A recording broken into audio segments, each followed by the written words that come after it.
Welcome to the Explainer. Today, we're putting on our detective hats. We're going to solve one of the most common mysteries in the Kubernetes world, the case of the pending pod.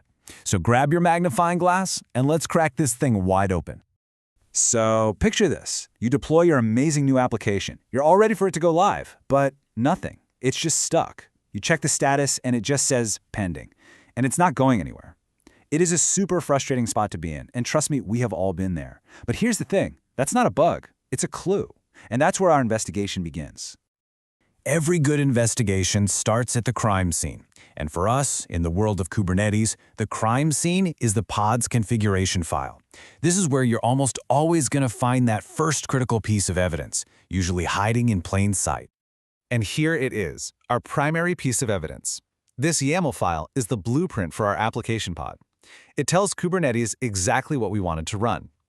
Now, at first glance, it looks pretty standard, right? But take a closer look at the resources. Whoa, hold on.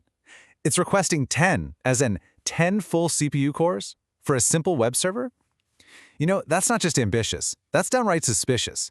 That's our first suspect. Okay, so to confirm that our suspicion is on the right track, we have to do what any good detective would do.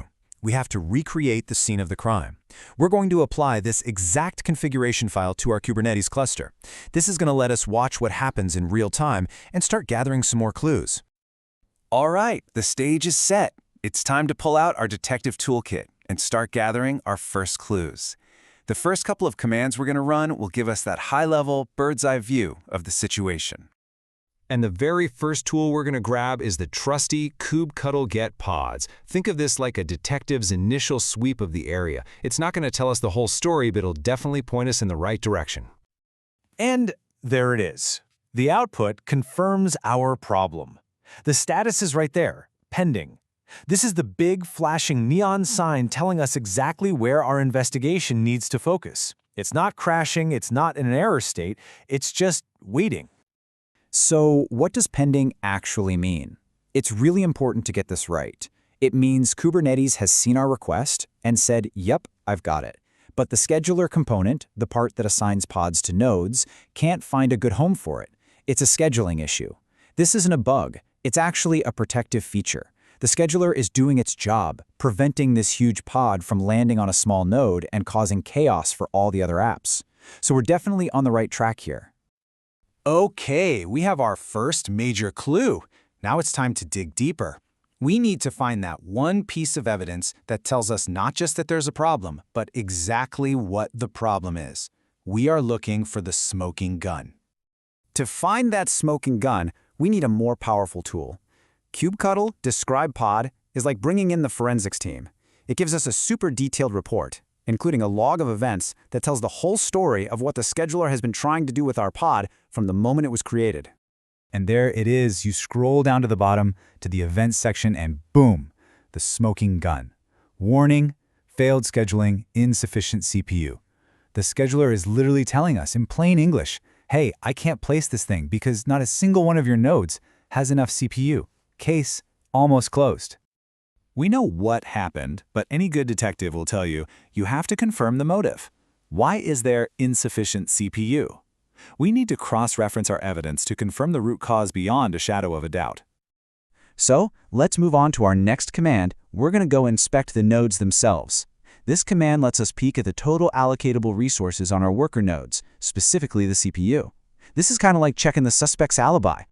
And here it is, the irrefutable proof. The mismatch is, well, it's not even close.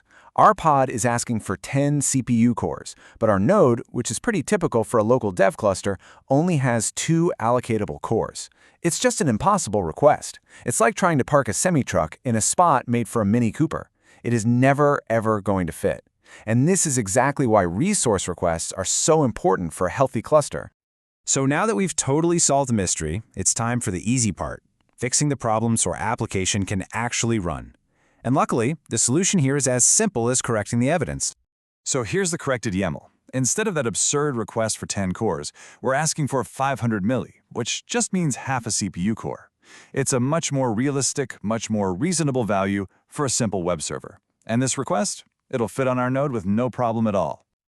So, you really have two ways you can go here. The first, and almost always the best way, is to just fix what was likely a typo in the YAML file. The other option is a lot more drastic. You could add bigger, more powerful nodes to your cluster. But, unless you genuinely need a 10-core web server, fixing the request is absolutely the way to go. We've solved this particular case, but the methods we used, they're totally universal. So let's wrap this all up by building a reusable troubleshooting toolkit that you can take with you for your future investigations. Think of this as your detective's handbook. If you see a pending status, what do? You run kubectl describe pod. What about image pullback off? Same thing, describe pod. Now, if your app is crashing over and over in a loop, that's when you check the logs with kubectl logs.